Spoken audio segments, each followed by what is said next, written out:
আমার অনেক request sir আপনার কাছে, সবার কাছে। আমি একটা এতিম মেয়ে, যেন আমার পরিবারটা পাই স্যার। আমার ছেলেরা যেন আমি বুক ফুটে বলতে পারি যে হয় ওর দাদু বাড়ি আছে। আমি এতটা অনাথ না যে একদমই আমি মানে অসহায়, যে একদমই বাজে অবহিত, আমি এরকম না। আমি তো বৈধ কারো সন্তান, অবৈধ তো না। 29 বছর চলে, আমি আমার বাবা মার একটু আদর পাইনি, তাদের কোলে আমি মাথা রাখতে পারিনি। সালামু আলাইকুম প্রিয় দর্শক এবং শ্রোতা। আল্লাহ সর্ব অবস্থায় আমাদের সবার মঙ্গল করুন, সেই দোয়া এবং শুভকামনা জানিয়ে শুরু করছি আপন ঠিকানার একটি বেসিক ভিডিও। যারা আমাদের এই অনুষ্ঠানে এসে অংশগ্রহণ করতে চান তারা দয়া করে আমাদেরকে ফোন করবেন। আমাদের ফোন নাম্বার হচ্ছে 09639887777। এছাড়াও আমাদের একটি মেইল অ্যাড্রেস রয়েছে sharemystory24@gmail.com।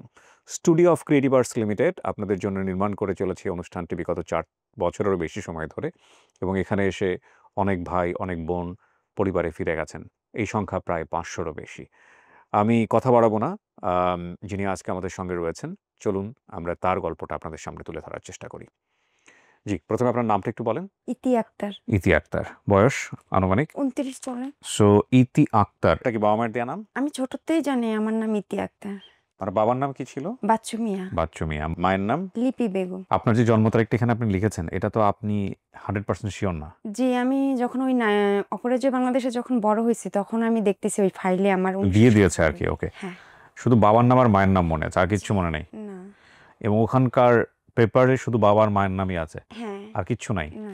গল্পটা বলেন তো আমাকে, দেখি কতটুকু মনে আছে। প্রথমে মিরপুর আশ্রয় কেন্দ্রে, মিরপুরে একটা মিরপুর আশ্রয় কেন্দ্রে একটা হোম আছে। মিরপুর আশ্রয় কেন্দ্র, এখানে তো হোমের থেকে আমি কেবল আসতেছি এইখানে। হোমে আমি আগে কখনো যাইনি, আমার মনেও ছিল না। ওই হোমটাই আমার প্রথম, ওইখানে বেড়ে ওঠা। ওখানে আসলেন কিভাবে আপনি? ওই হোমটা কিভাবে আসছে আমি তা জানি না, মানে একদমই আমি ভুলে গেছিলাম যখন বড় হয়েছি যে এই হোমে আমি ছিলাম আগে, ভুলে গেছিলাম। ওই হোমটার কথা ভুলে গেছেন আপনি? হ্যাঁ, পুরো ভুলে গেছিলাম। মানে হোমের আগে কি হয়েছে সেটা জানেন না? তো টোটালি জানি না, কিন্তু এই হোমে যে ছিলাম একটু একটু মনে ছিল, সেটাও ভুলে গেছিলাম। তো ওই হোমে আমি বড় হওয়ার পরে, মানে ওই হোমে আমি ছিলাম টুকটাক, আমি বুঝতে পারি। কোথায় গিয়ে আপনার এই মিরপুরের হোমের কথা মনে পড়েছে? যখন আপনার মনে পড়েছে তখন আপনি কোথায় আছেন? তখন আমি শ্বশুর বাড়ি, আমার সংসার ধর্ম করি একদম পুরো সংসারে আমি আমার ছেলে। ওখানে গিয়ে আপনার মনে পড়েছে আপনি মিরপুর হোমে ছিলেন? না, তার আগেও আমার একটু একটু মনে ছিল, কিন্তু ঠিকানাটা আমি সেরকম জানতাম না। মিরপুর জানতাম, কিন্তু মিরপুর 1 বা 2 সেরকম জানতাম না। আমি একটু যেতে চাই ক্রোনোলজিক্যালি। প্রথম কথা হচ্ছে যে আপনি যেখানে বড় হয়েছেন ঠিক সেখান থেকে স্টেপ বাই স্টেপ আমাকে একটু বলেন। ওইটাই মিরপুর হোম আশ্রয় কেন্দ্র, আমার ফোনে ছবি আছে ওইখানের ঠিকানাটা। আচ্ছা। ওই গুগলে আমি ওইটা সার্চ দিয়ে বের করছি ওই ঠিকানাটা, আজকেই বের করে আমি চিন্তা করছি আমার শ্বশুর বাড়ি খুলনায়, আমার তো ঢাকায় সবসময় আসা হয় না। তো যেহেতু আমার এটা মনে পড়ছে মিরপুর 1 না 2 এই হোমটা আছে, শুধু আমি এইটুক জানি মিরপুর আশ্রয় কেন্দ্র। আর আরেকটা নাম যেন কি আছে, ওই নামটা দিয়ে সার্চ দিছি, তো দেখি ওইটা চেঞ্জ হয়ে গেছে নামটা। তার মধ্যে ভিতরে পরে আমি যেয়ে দেখি যে না, ওইখানে ওই নামটা আছে। ওইখানে আমি ওই স্যারের সাথে কথা বললাম, বলার পরে সেই স্যার আমাকে পরে বলল যে হ্যাঁ, এখানে এরকম ছেলে মেয়ে রাখা হয়, গর্ভবতী মহিলা, ছোট অল্প বয়স মেয়ে বা বৃদ্ধ, এরকম সব রাখা হয়। তা আমি পরে বলছি যে আপনারা এখানে কিভাবে নিয়ে আসেন, বাচ্চা বা মহিলা কিভাবে আনেন? তো বলছে থানার মাধ্যমে এক, আর হলো কোর্টের মাধ্যমে। আচ্ছা। এই 2 রকম ভাবে ছাড়া ওনারা আর নিয়ে আসে না। তখন আমি বলছি তাহলে এখান থেকে আমাকে তো আবার ওই নারায়ণগঞ্জে হোম আছে আবার আরেকটা, ওইখানে আমাকে ট্রান্সফার করা হয়েছে। নারায়ণগঞ্জ হোমে কতদিন ছিলেন? ওইখানে আমি এরকম 2 বছর 3 মানে বছর ওটা ছিলাম। আপনার পুরোপুরি মনে আছে? ওইটা আমার সম্পূর্ণ মনে আছে। আচ্ছা। ওটাই আমি একবার গেছিলামও। আমি হোস্টেল থেকে বের হয়ে, অপরাজয় থেকে বের হয়ে 13 সালে বের হয়ে আমি ওইখানে একবার গেছি। অপরাজয় বাংলাতে আপনি পরে গেছেন? হ্যাঁ, পরে। নারায়ণগঞ্জে আপনি যে 2 বছর ছিলেন ওই হোমের নাম কি? নারায়ণগঞ্জ চৌধুরী বাড়ি। এটার নাম নারায়ণগঞ্জ চৌধুরী বাড়ি? হ্যাঁ। এটা কি হোম? হোম বন্ধু হলের অপোজিটে। এরকম হোম বাংলাদেশে কত আছে? অনেক আছে, যে ওনারা বললে কেবল শিশুপল্লী আছে, আরো বিভিন্ন ময়মনসিং, কোথায় কুড়িগ্রাম, এইসব জায়গায় ওনারা এই মিরপুর হোমের থেকে ওইখানকার জায়গায় ট্রান্সফার করে। আচ্ছা, এখানে আমার একটা মানে ছোট্ট একটা কোয়েরি আছে, বা আমার যেটা মনে হয় একটু বলা উচিত, খুব স্পন্টেনিয়াসলি মানে আমার মাথায় আসলো, সেটা হচ্ছে যে এই যে এত এত হোমের কথা শুনছি আমরা, এই হোমগুলোর কি সোশ্যাল মিডিয়া কোনো অ্যাক্টিভিটিস নাই? তার কি কোনো পেজ নাই? এবং থাকা তো উচিত, ডেফিনেটলি থাকা উচিত। এবং থাকলে তো তাদের জায়গা থেকেই একটা চেষ্টা করা উচিত সামাজিক যোগাযোগ মাধ্যমে এসে ভিডিও তৈরি করে তাদেরকে পরিবার খুঁজে দেয়া। আমার না কখনো চোখে পড়ে নাই। মানে আমার আপন ঠিকানার টিম মেম্বার যারা আছেন তাদেরকে আমি স্পেশালি বলতে চাই, আপনাদের কি কোনো জানাশোনা আছে এরকম যে কোনো একটা হোম বা কোনো একটা এরকম শেল্টার, সেটা সরকারি হোক বা বেসরকারি হোক, তারা নিয়মিতভাবে চেষ্টা করে যাচ্ছে সেই বাচ্চাদের ছবি সোশ্যাল মিডিয়াতে পাবলিশ করে বা ভিডিও তৈরি করে তাদের পরিবার খুঁজে দেবার জন্য, এবং সফলও হয়েছে। এটা তাদের র‍্যান্ডম একটা অ্যাক্টিভিটিস। এটা তো মানে খুবই প্রাসঙ্গিক একটা ব্যাপার, তাই না? এবং তাদের উদ্দেশ্য তো খারাপ না। ডেফিনিটলি তারা বাচ্চাদেরকে সাপোর্ট দিয়ে যান, এখানে এসে বাচ্চারা শেল্টার পায়। তাহলে এইরকম অ্যাক্টিভিটিস কেন আমাদের চোখে পড়ে না? মানে আমার চোখে পড়েনি। আপনাদের কারো চোখে পড়েছে কি? আমি আমার আপন ঠিকানার টিম মেম্বার যারা আছে তাদেরকে স্পেশালি বলছি যে, আপনারা একটু খোঁজ নিয়ে দেখেন তো, যদি কেউ থাকে আমাকে একটু জানায়েন তো। এটা হচ্ছে একটা আ বিষয়। কারণ আমি মনে করি যে এটা একটা বিশাল সাপোর্ট। অনেক সময় আপনারা দেখবেন যে বিভিন্ন টেলিভিশনগুলোতে ঈদের সময়টাতে যে বিভিন্ন আশ্রয় কেন্দ্রে গিয়ে কিন্তু রিপোর্ট করা হয় যে, সবাই তো বাড়ি ফিরতে পেরেছে। কিন্তু এই বাচ্চারা, এই বুড়োরা কিংবা এই বৃদ্ধরা তারা বাড়ি ফিরতে পারেনি। তাদের ঠিকানা নেই। এবং ওই রিপোর্টগুলো করার পরে কিন্তু অনেক সময় দেখা যায় আপডেট রিপোর্ট করেও কিন্তু ২ টো ফ্যামিলি ২ টো বাচ্চাকে খুঁজে পেল। এরকম হয় কিন্তু ওই রিপোর্টটা দেখে। সো এই দায়িত্বটা তো আল্টিমেটলি মনে হয় যারা মানে এইরকম হোম খুলেছেন তাদেরই আগে বর্তায় আসলে। আমি ঠিক জানি না। আমার খুব র‍্যান্ডম থট আসলে এখানে। আ হয়তো আছে, আমি জানি না। আপনারা যদি কেউ জানেন আমাকে জানাবেন। জি, আমরা শুনি তারপর। পরে ওইখান থেকে একটু ভালো বস হবে উনি ম্যাডাম। ম্যাডাম আমাকে ওইখান থেকে বাসাবাড়ি কাজে নেয়। আচ্ছা। ওই বাসাবাড়ি কাজে নেয়, ওইখান থেকে আমি এই মিরপুর বাংলা কলেজের আশেপাশে কোনো কলোনিতে হবে। বাসাবাড়ি কাজে দিছে আমাকে। তো ওই বাসায় কাজে করার সময় আমাকে মানে প্রচুর মারতো। প্রচণ্ড মারতো। মানে আপনাদের কি কোনো অভিভাবক নাই? না, আমার হলো আ তখন ৮ বছর বা ৯ বছর বয়স তো হবে। আপনাকে যে যেখান থেকে নিচ্ছে, হুম। এরা তো আপনার দায়িত্বে ছিল। ওরা ঐরকম সবাইকেই বাসাবাড়ি কাজে দেয়। আমার বয়সে তখন ওই ৮-৯ বছর বয়সীদের আমি দেখছি যে আমি চলে আসার আগে ২-৩ বার করে দেখছি যে সিরিয়ালে আমাদের বয়সী মেয়েদেরকে দাঁড়া করায়। দাঁড়া করায় ওনারা চুজ করে যে কোন ধরনের কাকে নেওয়া যায় বাসাবাড়ি কাজে, কে পারে। তার জন্য ওইভাবে চুজ করে ভালো লাগলে ওই মেয়েটাকে নিয়ে যায়। তো ওই মনে হয় ৩য় বার মনে হয় আমার ভাগে পড়ছে। আমাকে একজন ম্যাডাম নিছে। ভালো ওনার ২ ছেলে। এগুলা কি আসলেই হোম? হ্যাঁ। ওকে। খুবই দুঃখজনক। মানে এগুলো নিয়ে আসলে কাজ করা দরকার। আমি বলব যে বাংলাদেশের আইন অনুযায়ী শিশু শ্রম নিষিদ্ধ। সুতরাং কোনো রেজিস্টার হোম এই ধরনের কাজ তো করতেই পারে না, প্রশ্নই ওঠে না। এবং যদি এটা করে থাকে তাহলে এটা আইনত দণ্ডনীয় অপরাধ। প্রাতিষ্ঠানিক অপরাধ, এবং যারা ওই কাজের সঙ্গে যুক্ত ছিলেন তারাও অপরাধী। কিন্তু কথা হচ্ছে যে এগুলো তো আসলে আমার কাজ না। আমি বলতেই পারি। আমি তো আসলে এই বিষয়গুলো ইন ডিটেইলি যেতে পারি না। এখানে যারা সংবাদ মাধ্যম আছেন তারা চাইলে এরকম ২-১ টা রিপোর্ট করতে পারেন, এবং সংবাদ মাধ্যম রিপোর্ট করলে সরকার নড়ে-চড়ে বসবে। তাহলে কি হয়, কোনো ধরনের অনৈতিক কোনো কিছু হচ্ছে কিনা, একটা শিশু একটা পরিবেশে আছে মানে সেই শিশুর পরিবেশটা সুরক্ষিত কিনা, এই বিষয়গুলো নিয়ে আমাদের মনে হয় কাজ করা দরকার। বেশ কিছু সাংবাদিক করেনও, বাট আমার কাছে মনে হয় যে বিষয়গুলো অপ্রতুল, এবং এগুলো সংবাদ আমাদেরকে অনেক বেশি দুঃখ দেয়। জি, যেটা বলছিলেন তারপর? ওই হোমে থেকে ইসের থেকে বাসাবাড়ি কাজের ওইখান থেকে আমাকে এত মারতো যে ভুল করলেও মারতো, পারলেও মারতো। হুম, সবসময় না পেরে উনার মেয়ে আমাকে সাপোর্ট করতো। মা ওরে মেরো না, এত মেরো না। হুম, উনি যখন অফিসে থেকে যখন ৫ টার সময় আসতো গাড়ি নিয়ে, হুম। উনার গাড়ির হর্ন শুনলেই আমার ভয় করতো স্যার। এখনো আমার উনার ফেসটা মনে পড়ে না, তারপরেও অনেক ভয় করে। তো যখন উনি ওরকম মারতো আমি অনেক সময় পালানোর চেষ্টা করতাম। মাঝে একবারও আমি পালানোর চেষ্টা করছি। হুম। তো সিঁড়ি থেকে আমি উঠানামা মানে একবার যে ঘরের ভিতরে ঢুকছি আমি আর বের হইনি কখনো। তো আমি সিঁড়ি থেকে উঠানামা করতে যেয়ে আমি আর মানে দিশা পাচ্ছি না যে কোন দিক দিয়ে বের হব। হুম। না পেরে উনারা আমার ধরে ফেলছে। ধরে ফেলার পরে খুব মারছে যে কেন পালাইতে গেছি। তারপরে না পেরে একদিন আমি ময়লা ফালাইতে গেছি। এর আগে আমার একটু জানাশোনা হয়ে গেছিল যে আমি কিভাবে বের হইতে পারবো। হুম। তারপর ময়লা ফালাইতে যেয়ে তখন আমি পথ চিনে গেছি যে এই গলি দিয়ে বের হওয়া যায়। ময়লা ফালাইতে যেয়ে আমি ওই ময়লা ডাস্টবিনটা রেখে আমি গলি দিয়ে সোজা বের হয়ে গেছি সকালবেলা ৯টা-৮টার দিক ঠিক আমি বের হয়ে গেছি। বের হয়ে যাওয়ার পরে ওই সোজা দৌড়াইতে তখন দেখি মহিলা এখন আমি চিনি যে মিরপুর বাংলা কলেজেরই পাশে একটা চায়ের দোকান ছিল। ওইখান থেকে আমি যাওয়ার সময় তখন ওই মহিলা আমাকে খুঁজে পায়। তো দেখতেছি আমি এরকম কান্নাকাটি করে দৌড়াচ্ছি। তখন উনি আমাকে খুঁজে পেয়ে পরে বলে যে, "কোথা থেকে আইছো তুমি? কিভাবে আসছো বলো।" পরে উনাকে বললে তো উনি চিনতে পারতেছে না বাসার ঠিকানা। শেষে উনি আমাকে দুপুরবেলা থানায় নিয়ে গেছে মিরপুর থানায়। নিয়ে গেল ওই থানা থেকে রাতে অপরাজয় থেকে একজন ভাইয়া এসে আমাকে অপরাজয় নিয়ে গেছে। এরপর আপনি অপরাজেয় বাংলাতে চলে পরে অপরাজয় বাংলাদেশে। তারপর? ২০১৩ তে আমি ওই অপরাজয় থেকে আমি বের হয়ে আসি।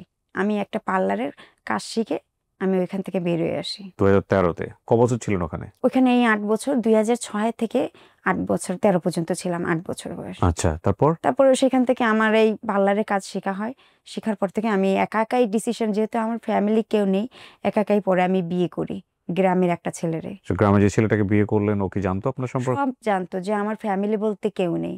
আমি এই এনজিওতে বড় হয়েছি। কত সালে? 14 সালে। সংসার আছে আপনার? হ্যাঁ।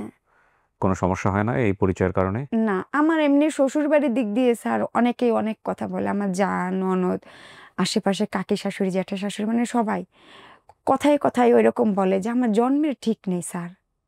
এই কথাটা যখন বলে না, মানে আমি যে একজন মা, আমি যে একজন মানুষ, মনে হয় যে একা একাই এমনিই মরে যাই। জন্মের ঠিক নেই, এই যে কথাটা কতটা ভয়ঙ্কর, এটা যাকে বলে সে ছাড়া কেউ জানে না। আমাকে কেউ না কেউ তো জন্ম দিচ্ছে, কিন্তু আমার পরিচয় নেই। আমি যতই ভালো মানুষ হই, যতই ভালো চাকরি করি, যতই ভালো সংসার করি, এই কথাটা খোঁটা দেবেই। আর আজকে এই খোঁটার জন্য, আর আজকে আমি এই 29 বছর চলে, আমি আমার বাবা মার একটু আদর পাইনি। তাদের কোলে আমি মাথা রাখতে পারিনি। আদর পাওয়া, এই যে আমি আমার সন্তানকে ভালোবাসি, সন্তানের একটু কিছু হলে কি কষ্ট লাগে, ঠান্ডা লাগলে কষ্ট লাগে, জ্বর লাগলে কষ্ট লাগে। আমার বেলায় আমার বাবা মা একটু কষ্ট পায়নি, বোঝেনি যে না আমার মেয়েটা কোথায় আছে, কি করতেছে। সবসময় বাবা মারে দোষ দিছিলাম যে থাক, মনে হয় তারা মনে হয় আমার ফেলে রেখে গেছে, ইচ্ছা করে মনে হয় ফেলে রেখে গেছে। তো এখন ভাবি যে না, কোনো না কোনো কারণে তো ফেলে রেখে গেছে, নাই কষ্টে নাই অভাবে, কিছু তো হয়েছে। কিন্তু একটাবার তো খোঁজ নিতে পারতো আমার মেয়েটা কোথায় আছে। আমার এখন স্যার খাওয়ার অভাব, পড়ার অভাব কিছুই নেই, কিন্তু ফ্যামিলির একটা অভাব, যে আমার একটা গার্জিয়ান খুবই প্রয়োজন। এই গার্জিয়ানটা ছাড়া আর ইদানিং এখান থেকে আরো 27-28 বছরও আমার এতটা মানে ফিলিংস হয় নাই যে ফ্যামিলিটা খুব দরকার। সবসময় নিজেকে নিয়ে ব্যস্ত ছিলাম যে নিজের জীবনটা কিভাবে গড়বো, নিজেকে কিভাবে ভালো রাখবো। এই ব্যস্তর জন্য আমি এই এতটা গভীর চিন্তা করিনি। আর মিরপুর হোমের কথা আমি টোটাল ভুলে গেছি।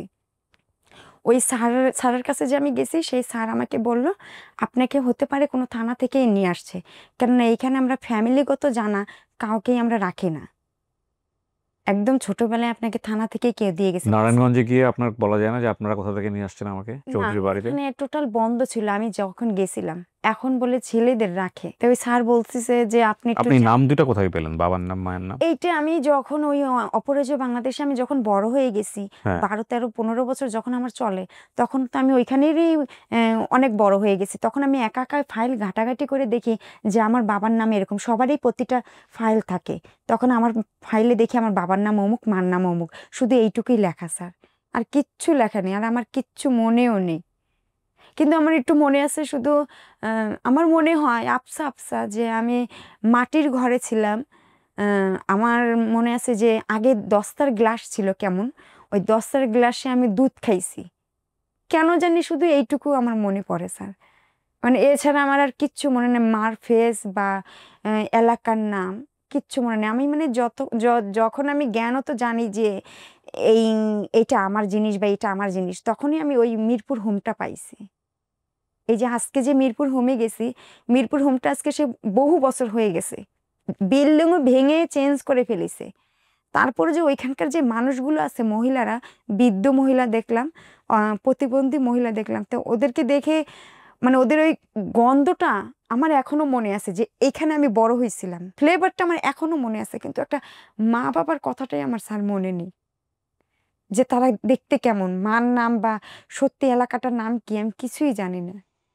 এটা খুব কষ্ট লাগে, নিজে যতই ভালো কাজ করি, নিজে ভালো যতই থাকি, কিন্তু এটা সহ্য হয় না যখন মানুষ বলে যে আমি একটা অবৈধ সন্তান। আমার স্বামী ওইরকম, আমাকে ওইরকম, যখন তখন, এখন কিছু বলে না, কিন্তু আগে বলতো যে তুই তো মানে কোনো একটা সমস্যা আমার মধ্যে দেখলেই, রাগ বা কোনো কিছু হলে, এর জন্যই তো তোর মা বাবা নাই, এর জন্যই তো তোর মা বাবার স্বভাবটা তুই পাইছিস। মানে কোনো না কোনো একটা খুঁটা দিয়ে বাবা মার কথা বলে। প্রথম কথা হচ্ছে ইতি, এই যে রাগারাগির বিষয়টা, রাগারাগির বিষয়ে আপনার সঙ্গে যারা রাগ করবে, তারা যদি আপনার দুর্বল দিকগুলো জানে, তারা ওগুলো নিয়েই কথা বলবে, এটাই স্বাভাবিক। আর জানে, ওইখানে সবাই জানে। হ্যাঁ, সো আপনি এগুলো ভুলে যান, এগুলো নিয়ে কে কি বলছে। হ্যাঁ, এটা কষ্টের বিষয়, অবশ্যই কষ্টের বিষয়, তবে এই কষ্টের নসিহত করে লাভ হবে না, কারণ মানুষ চেঞ্জ হয় না খুব সহজে। হবে হ্যাঁ, না, হ্যাঁ। যখনই আপনার সঙ্গে রাগ করবে তখন এগুলো নিয়ে কথা বলবে। তবে এই রাগ মোমেন্টের মানুষের কথা দিয়ে মানুষকে জাজ করাটা উচিত না। তবে এটুকু তো অবশ্যই আমাকে বলতে হবে, একজন মানে লাইক যেহেতু টুকটাক কিছুটা হলেও ইনফ্লুয়েন্স ক্রিয়েট করতে পারি আল্লাহর রহমতে, তো সেই জায়গা থেকে বলতে পারি যে না, এগুলো না করাটাই ভালো, বলেন না। এবং আপনি যদি ধর্ম মানেন তাহলে এটা চরম গুনাহের কাজ। এটা শুধু আপনাকে বলে না, আপনি আমি সবাই মিলেই একটু চেষ্টা করা উচিত। কারণ রাগ রাগ যখন আমরা করি তখন কি হয়, তখন তার আমরা মানুষ থাকি না আমাদের মধ্যে। ওই যে, যদিও এগুলো ধর্মীয় স্কলার যারা আছেন তারাই ভালো বলতে পারবেন, কিন্তু রিলিজিয়াসলি একটা কথা আছে, আপনি রাগ করার অবস্থায় আপনার শরীরে জিন প্রবেশ করতে পারে, খুব ইজি ওয়েতে প্রবেশ করতে পারে। এবং এটা আবার কেটে নিয়ে আমাকে জিনের ওস্তাদ বানাই দিয়ে না আল্লাহর ওয়াস্তে। তো যাই হোক, আমি এই কারণেই বলছি যে দুনিয়ার অনেক অনেক খারাপ কাজ শুধুমাত্র হিট অফ দ্য মোমেন্টেই হয়, সো না করাটাই বেটার। আর পুরো জীবনটা জুড়েই তো আসলে এটা একটা পিউরিফাই হওয়ার জার্নি। মানে আপনি একদিনেই একদম আল্লাহর আউলিয়া হয়ে যাবেন, বিষয়টা এরকম না। মানুষ হিসেবে আপনি যতটুকু জীবন পাবেন অতটুকু জীবনের মধ্যে প্রতিনিয়ত নিজেকে পিউরিফাই করার চেষ্টাটাই জীবন। তো সেই জায়গা থেকে এই কথাগুলো আসলে আপনাকে আমাকে সবাইকেই বলা। মানুষের দুর্বল দিকগুলো নিয়ে কথা না বলাটাই উচিত না আসলে। এবং আমার এই আপন ঠিকানায় এই কথাগুলো খুবই কমন। আমি ঘুরে ফিরে এই কথাগুলো বলেছি বহুবার। কারণ এই ছেলেমেয়েগুলোর সবচেয়ে বড় উইকনেস, সবচেয়ে বড় কষ্টের জায়গাটা হচ্ছে পরিচয়। এবং এদেরকে যখন কেউ পরিচয় নিয়ে খোঁটা দেবে তখন সেটা তার কলিজায় লাগে। ঠিক আছে? এবং এরা কিন্তু এতিম। এরা মূলত এতিম। এবং এতিমের ব্যাপারে, এতিমের হকের ব্যাপারে আল্লাহ কোরআন শরীফে কত বোল্ডলি বলেছে। আমি যদি ভুল না বলে থাকি, সূরা দোহায় সম্ভবত এরকম একটা আয়াত আছে। এতিমদের প্রতি সদয় হওয়ার নির্দেশ দেওয়া হচ্ছে আমাদের রাসূল করিম সাল্লাল্লাহু আলাইহি সাল্লামকে। তো এই এতিমদের ব্যাপারে কিন্তু খুবই সাবধান। এদের হক খুবই ডেঞ্জারাস, এবং এখানে যদি ভুলভাল কিছু করে ফেলেন এটা খুব ভয়ঙ্কর রকমের বিপদ। ঠিক আছে? তো আল্লাহ মাফ করুক। এখানে দেখেন, আমি আপনাকে একটা কথা বলতে পারি। মানে আমি আপনাকে এমন প্রত্যাশা দিব না, এমন আশা দিব না যেটা আপনাকে সারা জীবন ধরেই মানে একটা অবাস্তব পরিকল্পনার মধ্যে রাখবে। আপনার মনে আছে বাবার নাম, মনে আছে শুধু মায়ের নাম, এবং আপনার নাম ইতি আক্তার। এবং আপনার যে প্রেক্ষাপট, এই যে হোমে আসার যে প্রেক্ষাপট, এই প্রেক্ষাপট আমরা আসলে কিছু জানি না এটা কিভাবে হয়েছে। সুতরাং এটা নিয়ে ভালোও কিছু বলতে চাই না, মন্দও কিছু বলতে চাই না। কিন্তু এটা ঠিক, শুধু বাবা মায়ের নাম দিয়ে কাউকে বা কোনো পরিবার খুঁজে পাওয়া খুব কঠিন। কিন্তু এটাও ঠিক যে শুধু বাবা মায়ের নাম দিয়েও কিন্তু অনেকেই আমাদের পরিবার খুঁজে পেয়েছে। হ্যাঁ, অবশ্যই। আমি আসছি মূলত, যেহেতু আমি ঠিকানা কিছুই জানি না। আমি আসছি যে আমার এই ফেসটা, আমার এই কথাটা তাদের কানে পৌঁছাক। আমার এই ফেসটা তারা চোখে দেখুক। মা-বাবা এমন কিচ্ছু না যে পারে না।